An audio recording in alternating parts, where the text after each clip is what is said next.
3 more days came and went of the same sweating, vomiting, shaking, pissing, shitting, washing, and feeding before Mama finally stopped cursing at me. On the 4th night, she called me gently by my full and right name, PORSCHE Santiaga. We ate together. She was tired of waters, teas, and soups. She especially hated the organic vegetable juices. So I prepared wheat pasta in a thick homemade tomato sauce. She wanted fried fish and fries. I told her I would bring some fresh fish back from work when I was done and clean and cook it for her, as long as she ate it with a salad and piece of fruit.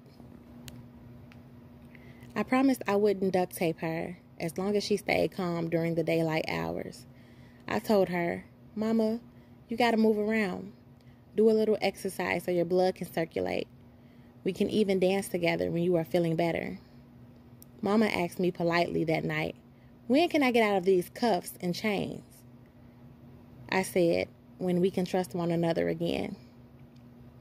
Dragging the box of unopened letters over to Mama, I said, "I know it's boring being trapped. If it's okay with you, Mama, and whenever you are ready, could you please open these letters so we can rescue Mercedes and Lexus from wherever they are?" "Wherever they are is better than here, don't you think?" Mama said. "Do you think me, you, and the twins could live down here together? It's bad enough just you and me," she said. Mama's words were bitter, but at least she wasn't screaming no more. "We can afford an apartment, Mama. I work. When you get better, you can work too." "You must think the twins are still babies. What year is this?" Mama asked. 1998, I answered swiftly. "Winter was born in 77. You were born in 86 and the twins were born in 89, Mama said. "So there," Mama calculated. I was so excited Mama's brain and memory was both working. Now, if we could only fix her broken heart and bring all of her natural feelings back.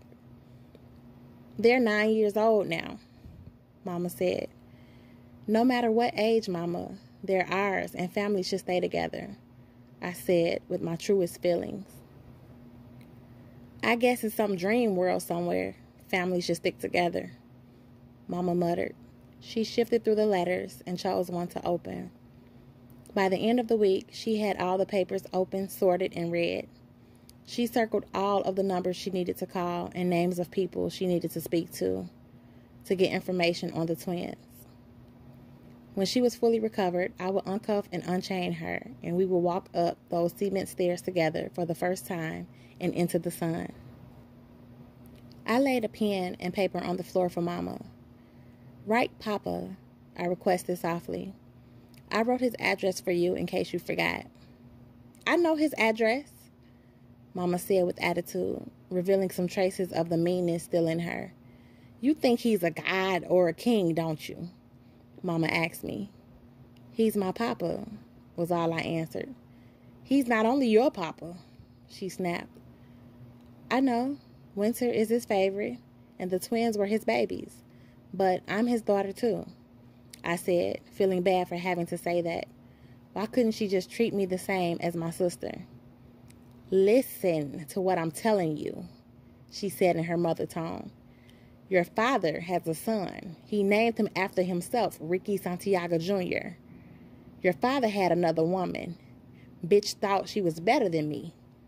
Mama was looking angry-faced again. "Where is he?" I asked. "Where is my brother?" "Hell if I know. You might run into him on the streets. Somebody should have said something. Brothers and sisters not knowing one another could be out here fucking each other." Mama was mad. I hoped by her saying all this, she was somehow squeezing out her hurt. "I tell you one thing, don't waste your time giving your whole heart to no man. A woman always loves him 1,000 times more than he loves her." I didn't say nothing, just let Mama's words swirl around my head and heart. "Should I go again?" Siri asked me on Friday. I was worn out from all of my jobs, Big Johnny's, Mr. Sharp's, the meter duty, the cigarettes, and Mama. In fact, the other jobs were easy to me. Mama weighed a ton. "Siri, do you like Elisha?" I asked her. "I like you, Porsche," Siri said softly and sincerely like she always does. I know you like me, but do you also like Elisha? I asked her, looking into her pretty eyes. He's nice. His skin is really nice. His hair is so nice. His teeth are so white. His body is... Stop, I interrupted her. But, Porsche, he's yours. The nicest thing about him is how he feels about you. He wants to take care of you, she said. Siri, no kissing, no touching, or anything like that, I told her. We never did any of that with Elisha, Siri said. And we still shouldn't, I said firmly. We can't give him our whole heart, I warned her. You can give him yours, Porsche. He loves you more than Mama loves you, Siri said, poking another hole in my already damaged heart. She saw my hurt expression and came to hug me. No touching, no kissing, I promise. I won't, but I think you should, Siri urged me. By the time Siri returned, Mama still had not wrote one word on the page for Papa. How about a letter to Winter? I proposed.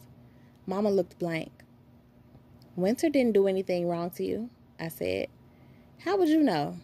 Mama asked me. What then? What did Winter do wrong? I demanded to know. I was in tears and angry at my tears. She was laughing at me, Mama said. Huh? I asked.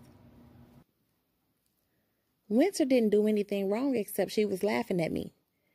I didn't see it at first. Looking back now, I see it clearly, I'm sure, Mama said in her mother tone. Winter had everything that come from me. I shared everything I had with her, gave her everything. She didn't share with me. When things turned fucked up, she laughed at me. She didn't save me. I did, I told Mama anxiously, and I will, I promised Mama again. She ignored me as though it wasn't possible for her to believe one word, if it was sprinkled with love or trust, or if it was coming from my tongue. Maybe Winter knew that even if she gave you everything she had, you still wouldn't love her. Maybe Winter saw that after Papa had a son with another lady, you were determined not to love none of us no more, I thought to myself.